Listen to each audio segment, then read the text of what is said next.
Ah, so this is where you ended up. You can sense it the moment you step in, that quiet hitch in the atmosphere, the fractional delay before people continue speaking. Nothing dramatic, just enough to tell you that something has shifted. It isn't awe, it isn't fear, it's disruption. You weren't part of the original design for this place. This room was built for people who learned early how to blend conviction with silence, how to follow unwritten rules, how to survive by never revealing too much of themselves. And yet here you are, standing in a position that was never meant to exist, let alone be occupied by someone like you. At first you barely registered. You were background noise. Functional. Replaceable. The kind of presence systems barely acknowledge because they assume it will conform or fade. You were added late, noticed briefly, then filed away as insignificant. The expectation was simple. You would observe, adapt, and eventually dissolve into the structure like everyone else. That assumption lasted exactly as long as it took for them to realize you weren't hungry for control. You didn't enter trying to conquer or impress. You didn't posture. You didn't signal ambition.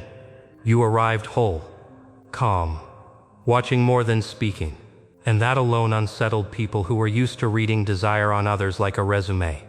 You carried something intact, an internal alignment that didn't bend to the room, and no one could immediately name it.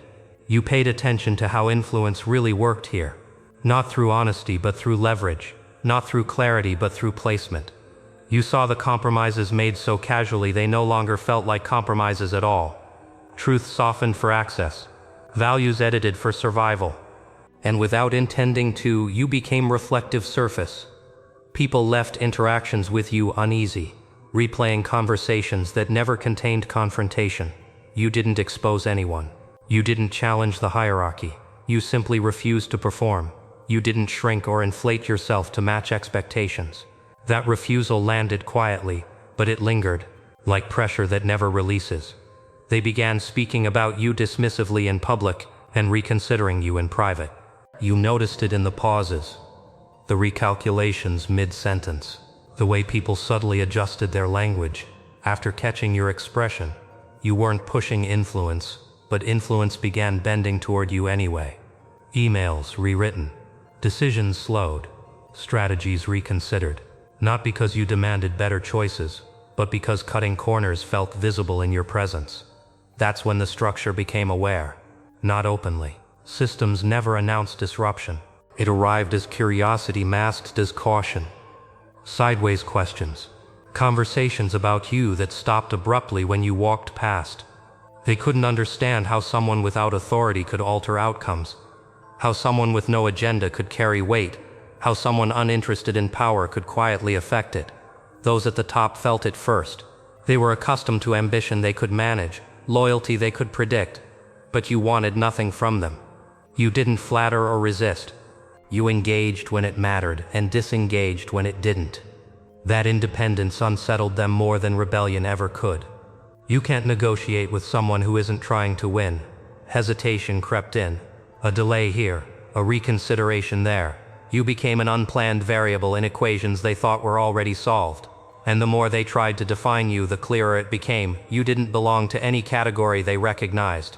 Not ally, not threat, not disposable. Something worse for a rigid system, unpredictable without being reckless. People around you began shifting too. Quietly. A tone softened. A long-term consequence considered. Someone abandoned an old tactic because it felt hollow under your attention. You didn't instruct. You didn't moralize. You simply stayed connected to yourself in a place that rewarded disconnection. And that created friction. Constant. Invisible. Friction generates heat. Heat changes shape. You became stabilizing without claiming the role. Where others reacted, you stayed grounded. Where urgency replaced ethics, you slowed the pace. Decisions made near you carried more weight, not because you demanded accountability, but because ignoring it around you felt dishonest. Eventually they understood you weren't temporary. They tried absorbing you, assigning labels, offering incentives, folding you into expectations. You accepted what aligned and declined what didn't, calmly without explanation. You weren't defiant. You were selective. And selection is dangerous in systems built on compliance. You saw leadership clearly, how confidence often hid fear, how control relied more on exhaustion than strength. You understood many of the powerful weren't cruel, just trapped by roles they'd outgrown but couldn't abandon without collapse. And you didn't judge them for it. That was unexpected. You held people responsible without humiliation. You disagreed without spectacle. You offered perspective without demanding credit. Trust followed. Slowly, reluctantly, not because you asserted yourself, but because you kept being right in ways that weren't flashy, only real. You never asked for a seat. Decisions began waiting for you anyway. That's when the weight began to settle in. Influence without authority doesn't come with protection. Every impact you had was personal. Every consequence landed closer to your skin. You felt it in the quiet moments, the awareness that words spoken near you mattered more, that your silence carried meaning, that people looked to you not for permission but for alignment. You hadn't sought responsibility, but it found you all the same. The system adjusted around you the way living things adjust to pressure, subtly, defensively, without ever admitting why. Some leaned closer, drawn to the clarity you carried, relieved by the absence of performance. Others pulled back, unsettled by the way you dismantled illusions simply by not participating in them. You became a reference point without being named one, a quiet reminder of what strength could look like when it wasn't wrapped in intimidation or spectacle. That's the part no one prepares you for. When you enter a space like this by accident, and remain by choice, you don't leave unchanged. You begin holding tension that isn't yours alone. The stretch between what is and what could be. You start seeing the true cost of compromise, how often comfort wins over truth, how that choice slowly hollows people out. You aren't immune to it, you're just awake inside it. The separation formed without ceremony, not announced, not argued, just there. You couldn't unsee what you'd seen, couldn't unknow how easily control masqueraded as stability, or how rare it was for someone to remain intact inside systems designed to fracture people. This wasn't just another room anymore. Something fundamental had shifted. Decisions would echo differently now. Conversations would bend because you were present. Even if you left, the structure wouldn't fully return to its old shape. That was the responsibility. Unassigned. Untitled. You didn't come looking for power, but power noticed you. And it didn't arrive loudly. It crept in through dependence. You sensed it before anyone admitted it. The quiet transition from curiosity to reliance. From interesting presence to we need them here. The room didn't just adjust to you anymore. It oriented around you. You noticed it in the micro movements. People checking your reaction before committing to theirs. Pauses stretching when you stayed silent. Choices sharpening or softening based on a single look. This wasn't admiration. It was trust. And trust is heavier than respect. Influence is easy when it's loud. This was structural, silent, deep. With it came an uncomfortable realization. Neutrality was no longer neutral. When your presence shaped outcomes, doing nothing became a decision. Even your absence carried weight.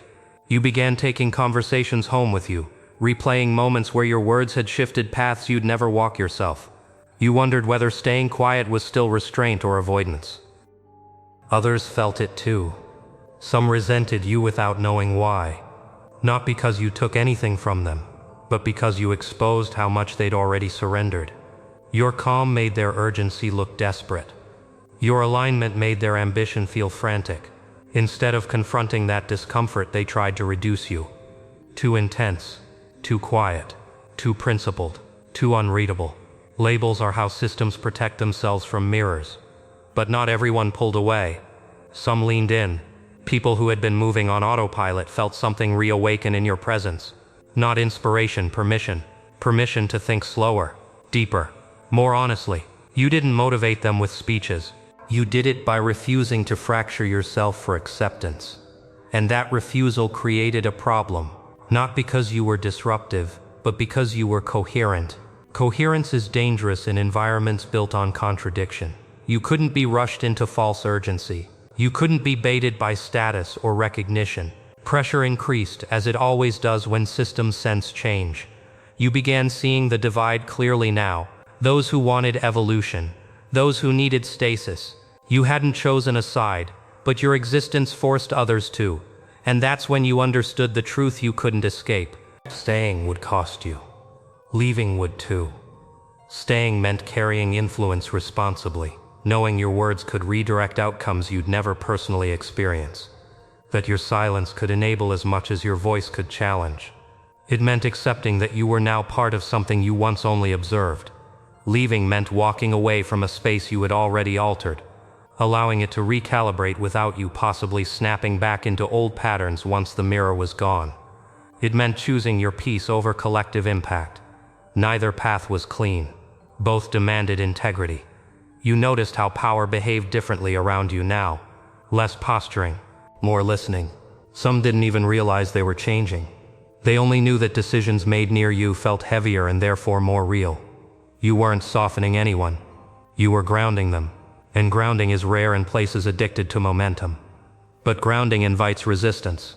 It arrived subtly. Opportunities with strings attached. Conversations testing whether access could dilute you. Invitations meant to see if proximity would tame you. Each time you declined calmly without drama or explanation, something settled. You couldn't be bought. You couldn't be rushed. You couldn't be cornered. Curiosity turned into respect. Not admiration, respect. The kind that knows you won't move unless it aligns. The kind that understands control would require breaking you, and breaking you would cost too much. You became someone the system had to work with, not around. And the weight kept growing. The weight didn't announce itself all at once. It accumulated, layer by layer, in pauses, in glances, in the way your name began to surface in rooms you hadn't entered. You felt it as moral gravity, the quiet understanding that when people trusted your perspective, you inherited part of their outcome. Influence stopped feeling abstract and started feeling intimate. You became careful with your words, not out of fear, but precision. You stopped speaking to fill space. You spoke to shape it. Silence became one of your sharpest tools. Not withdrawal, not indifference, intention. You learned that saying nothing at the right moment could redirect an entire sequence of events. And that knowledge changed you. You were no longer the person who wandered in by accident. You were more alert now, more selective, aware of the invisible currents moving beneath every interaction. You understood something most people never do. Influence has nothing to do with how many people follow you. It has everything to do with how many decisions adjust because you exist. And once you see that, you can't pretend you're neutral anymore. Even restraint becomes a form of participation. Late at night, when the noise thinned out, the realization sharpened. You couldn't remain untouched in a structure like this. Either it would slowly absorb you, sanding down the edges that made you effective, or you would keep reshaping it in small, precise ways without ever declaring intent. Both paths demanded endurance. Both asked for sacrifice. Neither allowed anonymity. That was the real threshold. Not authority, not recognition. Irreversibility. You had seen too much. You had watched clarity reorder priorities in real time. You had seen how quickly carefully built strategies collapsed once distraction was removed. You had witnessed what happened when people stopped lying to themselves, even briefly, and you couldn't unknow it. So you stood there, carrying consequence without armor, holding responsibility without title, deciding moment by moment how much of yourself you were willing to invest in a system that never planned for someone like you. You were no longer just present. You were consequential.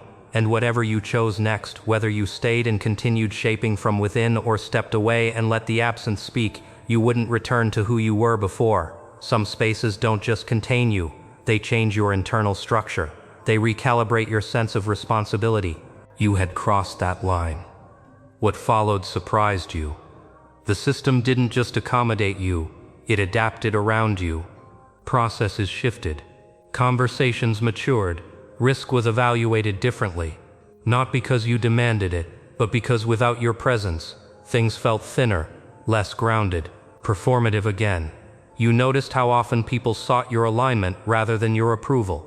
They weren't asking what you thought, they were checking whether their decisions still made sense when placed next to your clarity. That's when you realized something unsettling. You weren't just influencing direction, you were stabilizing it. And stability is dangerous when power thrives on volatility. Some began guarding information more carefully around you. Others became more transparent than they'd ever been. Both reactions came from the same place, awareness. You were no longer invisible. You were a fixed point. You saw how people changed when they thought you were watching, even when you weren't. How ethics returned to conversations that once prioritized speed. How long-term consequences suddenly mattered again. You didn't enforce standards, you embodied them. That embodiment came at a cost. You felt pressure not to slip, not to compromise. Because once people believe you represent coherence, even small fractures feel magnified. You became more disciplined with yourself than anyone else could ever be with you. And still, you weren't rigid. You understood nuance. You knew when to hold firm and when to yield. What people misunderstood was that flexibility rooted in alignment is not weakness. It's strength with direction. The tension deepened. Those who thrived on ambiguity found you threatening. Those exhausted by it found you necessary. You hadn't chosen this role, but the role had chosen you. And somewhere along the way, without anyone formally acknowledging it, you became something the system didn't know how to replace. Not because you were exceptional, but because you were whole. You hadn't traded parts of yourself for access. You hadn't fragmented to survive. You showed up as a complete unit in a world built on divided incentives. And that completeness was disruptive in the most irreversible way. You understood now why leaving would feel like abandonment to some and relief to others. Why staying would demand more of you than anyone would ever say out loud.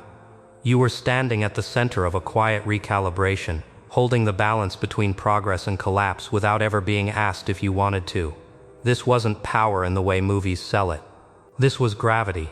And gravity doesn't need permission to pull. You started to see the final layer clearly. The part most people never reach because they retreat the moment responsibility stops feeling flattering. This wasn't about influence anymore. It was about consequence. Every system has a hidden cost, and now you could feel it humming beneath your choices. You realized that what made you valuable wasn't your insight alone, but your restraint. You didn't exploit leverage. You didn't rush outcomes. You didn't weaponize trust. And that discipline is what made your presence sustainable in a space that burned through people fast. The ones watching you closely understood it first. Not the loud observers. Not the strategists who needed everything to be visible and documented. But the quiet ones who had survived long enough to recognize rare patterns. They saw that you didn't seek dominance. You created stability. You didn't demand loyalty. You inspired coherence.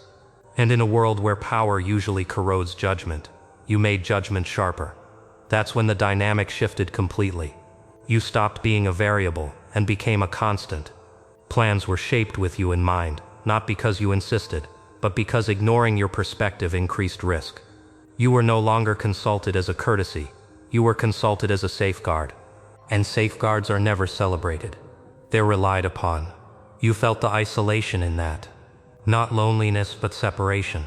The quiet distance that forms when people stop seeing you as interchangeable. When they measure words more carefully. When humor becomes filtered. When candor replaces charm. You weren't outside the circle anymore, but you weren't inside it the way others were either. You existed in a narrow space where respect outweighed familiarity. You noticed how often people tested you without realizing it. Small ethical shortcuts floated past your awareness, waiting to see if you'd react. Offers framed attractively, designed to check whether alignment could be negotiated. Each time you didn't flinch, didn't lecture, didn't expose, just declined cleanly, the system recalibrated again. It learned your boundaries without you ever having to draw them in ink. And then came the moment you knew there was no undoing this. Someone acted differently when you weren't there, and worse. Decisions were rushed, tensions escalated, outcomes fractured, and when you returned, the relief wasn't subtle. It wasn't praise, it was stabilization. The room exhaled. That's when you understood the full weight of what you'd become. Not indispensable in name, but essential in function. You weren't making the structure stronger by force. You were making it steadier by presence. You had become the quiet center that allowed others to move without collapsing. And that kind of role doesn't come with applause. It comes with expectation. You faced the final truth then. Staying meant accepting that your integrity would be leaned on, sometimes unfairly. Leaving meant knowing that without you, things would slide faster than anyone would admit. Neither path made you a hero. Both demanded maturity. So you stopped romanticizing the choice. You accepted that leadership doesn't always look like command. Sometimes it looks like containment. Like being the person who absorbs volatility so others don't have to. Like holding the line without announcing it exists. You didn't become harder. You became clearer. You learned when to step forward, and when to let silence correct the room for you. You learned that strength isn't about control, it's about reliability. About being the one whose presence reduces chaos without increasing fear. And here's the part no one saw coming. The very people who once defined power through dominance began relying on you emotionally. Not for comfort but for grounding. You became the place where decisions felt safer, where judgment felt cleaner, where pressure didn't distort intent. You didn't soften them, you steadied them. That's how it happened. Not dramatically, not deliberately, by accident. You became the quiet anchor in a violent sea. The unexpected restraint that made momentum survivable. The human check that turned raw force into direction. And once that role exists, it doesn't vanish. It either deepens or it collapses everything when it's removed. You're aware of it now, fully. The strength you provide doesn't come from obedience or fear. It comes from coherence. From being someone who cannot be rushed, bought, or fractured. From being whole in an environment that profits from division. So whatever you choose next, understand this. You didn't stumble into relevance. You earned gravity by refusing to fragment. And whether you remain or step away, the imprint stays. Systems remember the shape of stability long after the source is gone. You didn't seek power. You became what power needed to survive.